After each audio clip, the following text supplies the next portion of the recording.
தற்போதைய அண்மை செய்தியை பார்த்துக் கொண்டிருக்கிறோம்.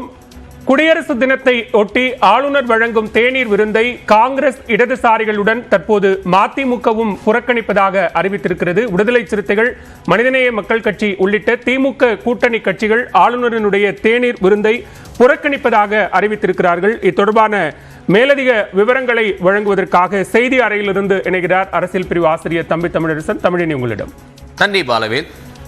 ஆளுநர் குடியரசு தினத்தை ஒட்டி ஆளுநர் தேநீர் விருந்துக்கான ஏற்பாடை செய்திருக்கிறார். இந்த விருந்தை புறக்கணிப்பதாக திமுகவினுடைய கூட்டணி கட்சிகள் ஏறக்குறைய அனைத்து கட்சிகளுமே அறிவிப்பை வெளியிட்டிருக்கின்றன. காங்கிரஸ் தொடங்கி மனிதநேய மக்கள் கட்சி வரை இந்த அறிவிப்பை வெளியிட்டிருக்கின்றனர். அது தொடர்பான அண்மை செய்தியை பார்க்கிறோம். தற்போது நம்முடைய தமிழ்நாடு காங்கிரஸ் தலைவர் திரு கே எஸ் அழகிரி தொலைபேசி வாயிலாக இணைகிறார். வணக்கம் திரு அழகிரி. வணக்கங்க. ஆளுநர் விருந்தை புறக்கணிப்பதாக காங்கிரஸ் உள்ளிட்ட கூட்டணி கட்சிகள்லாம் அறிவிச்சிருக்கிறீங்க. காங்கிரஸ் அறிவிப்பதற்கு என்ன அடிப்படை காரணம்?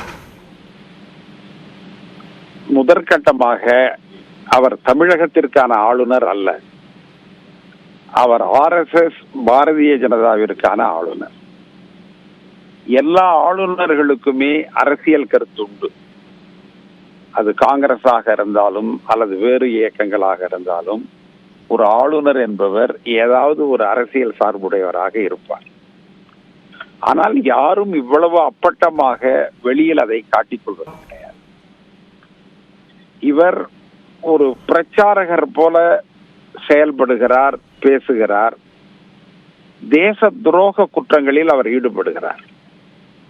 அவர்கள் அரசியல் பிரிவாக இருந்த பொழுது இந்த சுதந்திரத்திற்காக அவர்கள் ஒரு சிறிய ஏற்பாட்டை கூட செய்தது கிடையாது, போராடியது கிடையாது, எதுவும் செய்தது கிடையாது. ஆனா இன்னைக்கு என்ன செய்யறாங்கன்னா, இந்த சுதந்திர போராட்ட வரலாற்றையே மாற்றி எழுத முயற்சிக்கிறார்கள், மாற்றி பதிவு செய்கிறார்கள். அவர்களிடம் எடுத்து சொல்ல தலைவர்கள் இல்லாத காரணத்தினால் காங்கிரஸ் கட்சியில் இருந்த மகாத்மா காந்திக்கு அடுத்த நிலையில் இருந்த தலைவர்களை எடுத்து வைத்து ஏதோ அவர்களுக்கும் காந்திக்கும் விரோதம் போல, அவர்களுக்கும் காந்திக்கும் கருத்து வேறுபாடு இருப்பதை போல ஒரு உருவகத்தை ஏற்படுத்த முயற்சிக்கிறார்கள். இது அதிகாரத்தில் இருக்கிறவர்கள், குறிப்பாக ஆளுநராக இருக்கிறவர் செய்யக்கூடாத ஒரு செயல். உலகமே இந்திய சுதந்திர போராட்டத்தில் மகாத்மா காந்தியினுடைய பங்கு என்ன என்பதனை உலகமே அறியும். அப்படி இருக்கிற பொழுது இந்த RN ரவி அதை அறியவில்லை என்று சொன்னார், இதை விட அசிங்கம் வேறு எதுவும் இருக்க முடியாது. எனவே அவர் கொடுக்கிற விருந்தை நாங்கள் புறக்கணிக்கிறோம். இப்ப காங்கிரஸ் உள்ளிட்ட எல்லா கட்சிகளுமே புறக்கணிக்கிறீங்க. திமுக இன்னும் தன்னுடைய முடிவை அறிவிக்கல. ஒரு பக்கம் இந்த மாதிரியான விஷயங்கள்ல நீங்க புறக்கணிப்பு, ஆளுநரிடம் மோதல் போக்கை கடைபிடிக்கிறீர்கள். ஏற்கனவே மசோதா நிறைவேற்றத்துல உங்களுக்கு நேர்முரணான கருத்து இருக்கு. தொடர்ந்து இந்த மோதல் போக்குங்கிறது தமிழ்நாட்டிற்கு நல்லதல்ல அப்படின்னு சிலர் கருத்து முன்வைக்கிறாங்கல்ல, சுட்டி காட்டுறாங்கல்ல. இப்ப இந்த மோதல் போக்குனால தமிழ்நாட்டுக்கு நல்லது இல்லையா? இது மோதல் இல்லைங்க.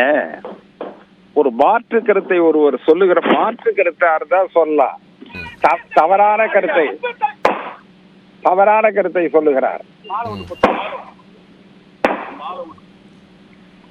தவறான ஒரு கருத்தை சொல்லுகிறார். தவறான கருத்தை சொல்வதை ஏற்றுக்கொள்ள முடியாது அல்லவா? நீங்க அவரவர் ஒரு ஒரு ஒரு ஒரு தவறான கருத்து என்று ஒன்று இருக்கிறது, மாற்று கருத்து என்று ஒன்று இருக்கிறது. ஆனால் இவர் சொல்வது தவறான கருத்து, உண்மைக்கு புறம்பான கருத்து, வரலாற்றில் இல்லாத கருத்து, ஒருவர் மீது சேற்றை வாரி இறைக்கிற முயற்சி. எனவே அதனை ஏற்றுக்கொள்ள முடியாது அல்லவா? அதற்காகத்தான் இந்த வேறுபாடு. நன்றி திரு கே எஸ் அழகிரி. இணைப்பில் உங்களுடைய கருத்துக்களை பதிவு செய்த உங்களுக்கு நன்றி. ஆளுநர் விருந்தை திமுக கூட்டணி கட்சிகள் புறக்கணிப்பதான அறிவிப்பை வெளியிட்டிருக்கின்றன. காங்கிரஸ் இடதுசாரிகள் ஏற்கனவே சற்று நேரத்திற்கு முன்பாக இந்த அறிவிப்பை வெளியிட்டனர். தற்போது மதிமுக, விடுதலை சிறுத்தைகள், மனிதநேய மக்கள் கட்சி உள்ளிட்ட திமுகவின் கூட்டணி கட்சிகளும் ஆளுநர் வழங்கக்கூடிய தேநீர் விருந்தை புறக்கணிப்பதான அறிவிப்பை வெளியிட்டிருக்கின்றன. திமுகவும் புறக்கணிக்க வேண்டும் என்ற குரல்களும் தற்போது கூட்டணி கட்சிகளிடமிருந்து வருவதையும் நம்மால் பார்க்க முடிகிறது. வள்ளுவருக்கு காவி உடை அணிவித்ததில் இருந்து ராமர் கோயில் தொடர்பான கருத்தை முன்வைத்தது வரைக்கும் தற்போது காந்தி விடுதலை போராட்டத்திற்கு காரணம் அல்ல, 1942க்கு பிறகு சுதந்திர போராட்டம் நீர்த்து போனது என்பது உள்ளிட்ட பல கருத்துக்களை முன்வைத்து இந்த புறக்கணிப்பை மேற்கொண்டிருக்கின்றனர். அதனை அண்மை செய்தியாக பார்க்க